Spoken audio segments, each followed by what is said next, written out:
নমস্কার বন্ধুরা, ভক্তি দর্শন চ্যানেলের নতুন পর্বে আপনাদের অনেক অনেক স্বাগত। আপনারা কেমন আছেন? আশা করি আপনারা ভালো ও সুস্থ আছেন। বাঙালির 12 মাসে 13 পার্বণ, তার মধ্যে অন্যতম হলো এই শীতল ষষ্ঠী ব্রত। সরস্বতী পুজোর পরের দিন এই ষষ্ঠী পুজো পালন করা হয়ে থাকে। আজকের পর্বে আমরা জানব এই শীতল ষষ্ঠীর ব্রত কেন করে থাকেন সন্তানের মায়েরা, এই ব্রতের নিয়ম ও শীতল ষষ্ঠীর ব্রত কথা সম্পর্কে সবটাই জানবো আজকের পর্বে। ভিডিওটি সম্পূর্ণ দেখার অনুরোধ রইল। তার আগে বন্ধুরা, এখনও যারা ভক্তি দর্শন চ্যানেলটিকে সাবস্ক্রাইব করেননি তারা চ্যানেলটিকে সাবস্ক্রাইব করে পাশে থাকা অল নোটিফিকেশনে ক্লিক করে দেবেন পরবর্তী ভিডিওটি পাওয়ার জন্য। বাঙালির ঐতিহ্যবাহী একটি উৎসব শীতল ষষ্ঠী পুজো। এই পুজোর বিশেষ গুরুত্ব রয়েছে। সাধারণত সরস্বতী পুজোর পরের দিন পালিত হয় এই উৎসব, তাই এই পুজো গ্রাম বাংলার সমাজে বিশেষ ছাপ ফেলে। 2025 সালে 1431 বঙ্গাব্দে শীতল ষষ্ঠী ব্রত পালিত হবে 4 ফেব্রুয়ারি 2025 বাংলার 21 মাঘ 1431 মঙ্গলবার। ষষ্ঠী তিথি শুরু হবে 3 ফেব্রুয়ারি 2025 বাংলার 20 মাঘ সোমবার সকাল 9:59 এবং ষষ্ঠী তিথি সমাপ্ত হবে 4 ফেব্রুয়ারি 2025 বাংলার 21 মাঘ 1431 মঙ্গলবার সকাল 7:38 মধ্যে। অতএব এই দিন সকাল 7:38 মধ্যে ষষ্ঠী পুজো সমাপ্ত করতে হবে।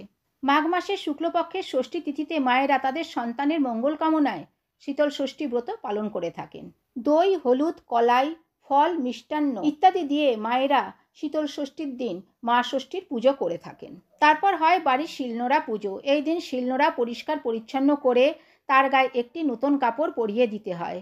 শিলের গায়ে পাশপাতা, কলা, সজনে ফুল দিয়ে শিলনোড়াকে সজ্জিত করা হয়। ফল, মিষ্টি, ফুল দিয়ে শিলনোড়ার পুজো করে দই ও হলুদের ফোঁটা দেওয়া হয় শিলনোড়ার গায়ে। মায়েরা তাদের ছোট সন্তান থাকলে তাকে কোলে নিয়ে মা ষষ্ঠীর ব্রত কথা শোনেন। ব্রত শেষে সাদা সুতোয় দই ও হলুদ মাখিয়ে মায়েরা তাদের সন্তানদের মঙ্গল কামনায় তাদের হাতে সুতোটি বেঁধে দেন। সন্তানের মঙ্গল কামনায় এই দিন ব্রত পালনের সাথে সাথে বাড়িতে উনুন জ্বালানোর নিয়ম নেই অনেকেরই। লৌকিক আচার অনুসারে এই দিন শিলনোড়াকে বিশ্রাম দেওয়ার জন্যই পুজো করা হয় শিলনোড়াকে।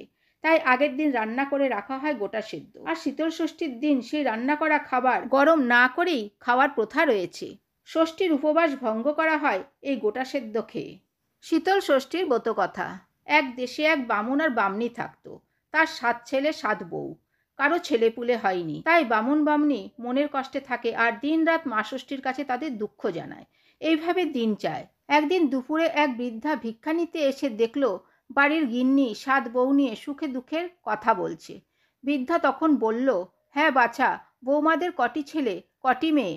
বামনি বলল, আর বাছা, 7-7টা বউ ঘরে, দুঃখের কথা কি বলবো, আজ পর্যন্ত কারোর একটি ছেলে বা মেয়ে হয়নি। তাই শুনে বৃদ্ধা বলল, আর মা, দুঃখ করবারই কথা তো। তা তুমি এক কাজ করো, শুক্লা ষষ্ঠীতে মা ষষ্ঠীর পুজো দিও, তাহলে মা মুখ তুলে চাইবেন।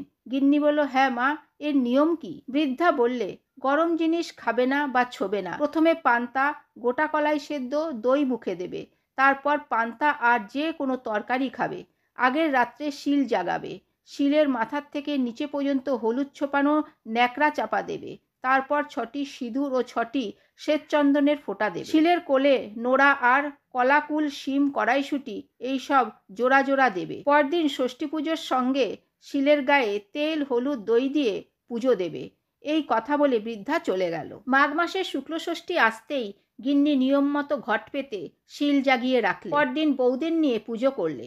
বউরাও গলায় আঁচল দিয়ে হাত জোর করে বললে, মা ষষ্ঠী সকলের প্রতি প্রসন্ন হও, মুখ তুলে চাও মা, যেন বছর ঘুরতে না ঘুরতেই কোলে ছেলে আসে। মা ষষ্ঠীর দয়ায় 7 বউ একসাথে গর্ভবতী হলো। 2 মাস, 3 মাস, দেখতে দেখতে 10 মাস 10 দিনে চাঁদের মতো 7 ছেলে হলো। কর্তা গিন্নি মহা খুশি হয়ে বছর পড়তেই ঘটা করে ষষ্ঠী পুজো দিলে। এইভাবে মা ষষ্ঠীর পুজো দেয় আর ছেলে হয়। দেখতে দেখতে সবারই 7টি করে ছেলে হলো। ছেলেরা সব সময় মতো বড় হলো। তাদের আবার সকলের বিয়ে দিলে। ঘর আলো করা ছোট ছোট রাঙা বউ এলো। কর্তা গিন্নিও বুড়ো হয়ে উঠল। সংসারে যা কিছু কাজকর্ম সব ছেলে আর বউদের ওপর ভার পড়ল। এবার কর্তা গিন্নি নিশ্চিন্ত হয়ে বাঁচল। প্রতি বছর ঘটা করে মা ষষ্ঠীর পুজো করে। এমনিভাবে দিন যায়। মাঘ মাসে আবার ষষ্ঠী এলো। ছেলেরা বউরা সব আগের দিন জোগাড় করে রাখলো। রাতে রান্না হয়ে গেল। তখন ভাতে জল দিয়ে রাখলে। শিল জাগিয়ে শাক বাজিয়ে যে যার মতো ঘরে শুতে গেল। সকালে উঠে গিন্নি বউদের ডেকে বললে, আজ বড় শীত, ঠান্ডা জলে চান করতে পারবো না, তোমরা আমায় গরম জল করে দাও, আমি স্নান করি। আর গরম ভাত ও মাছের ঝোল করে দাও, তাই খাই। বউরা সবই ওর মুখের দিকে চাইলে আর বলা বলি করলে যে মার আজ ভীমরতি ধরেছে, না হলে আজ শীতল ষষ্ঠীতে উনুন জ্বালতে নেই, গরম খেতে নেই। গিন্নি বললে, যাই হোক বাছা, আমি আজ গরম খাবো, গরম জলে নাইব। শেষে বউরা কি আর করে, উঠোনে ইট পেতে গরম জল করে দিলে। গিন্নি রোদে বসে তেল মেখে স্নান করলে, তারপর গরম ভাত, মাছের ঝোল এক পেট খেয়ে লেপ গায়ে দিয়ে শুয়ে রইল। এদিকে বউরা মা ষষ্ঠীর পুজো করলে, বাড়ির সবাই প্রসাদ খেলে, তারপর পান্তা খেয়ে রাত্রে সব কাজকর্ম সেরে যে যার ঘরে শুয়ে পড়ল। শেষে রাত্রে খারাপ স্বপ্ন দেখে গিন্নির ঘুম ভেঙে গেল। পাশে কর্তাকে ডাকলে সে উঠল না, গায়ে হাত দিলে দেখে ঠান্ডা বরফ। তাই দেখে সে তো ছুটে ছেলেদের ঘরে ঘরে গিয়ে নাম ধরে কত ডাকলে, কেউ সাড়া দিলে না। সদরে কুকুরটাও মরে পড়ে আছে, মাচায় বেড়ালটাও মরে রয়েছে, গোয়ালে গরু বাছুর ছাগল ভেড়া সব মরে আছে। তাই দেখে গিন্নি তো কেঁদে বাড়ি মাথায় করলে। গিন্নির চিৎকারে পাড়ার সকলে ছুটে এলো। সকলে মিলে প্রতি ঘরের দরজা ভেঙে দেখে সবাই মরে আছে। পাড়ার গিন্নিরা কালকের সব কথা শুনে সকলে মিলে গিন্নিকে ছিছি করতে করতে যে যার বাড়ি চলে গেল।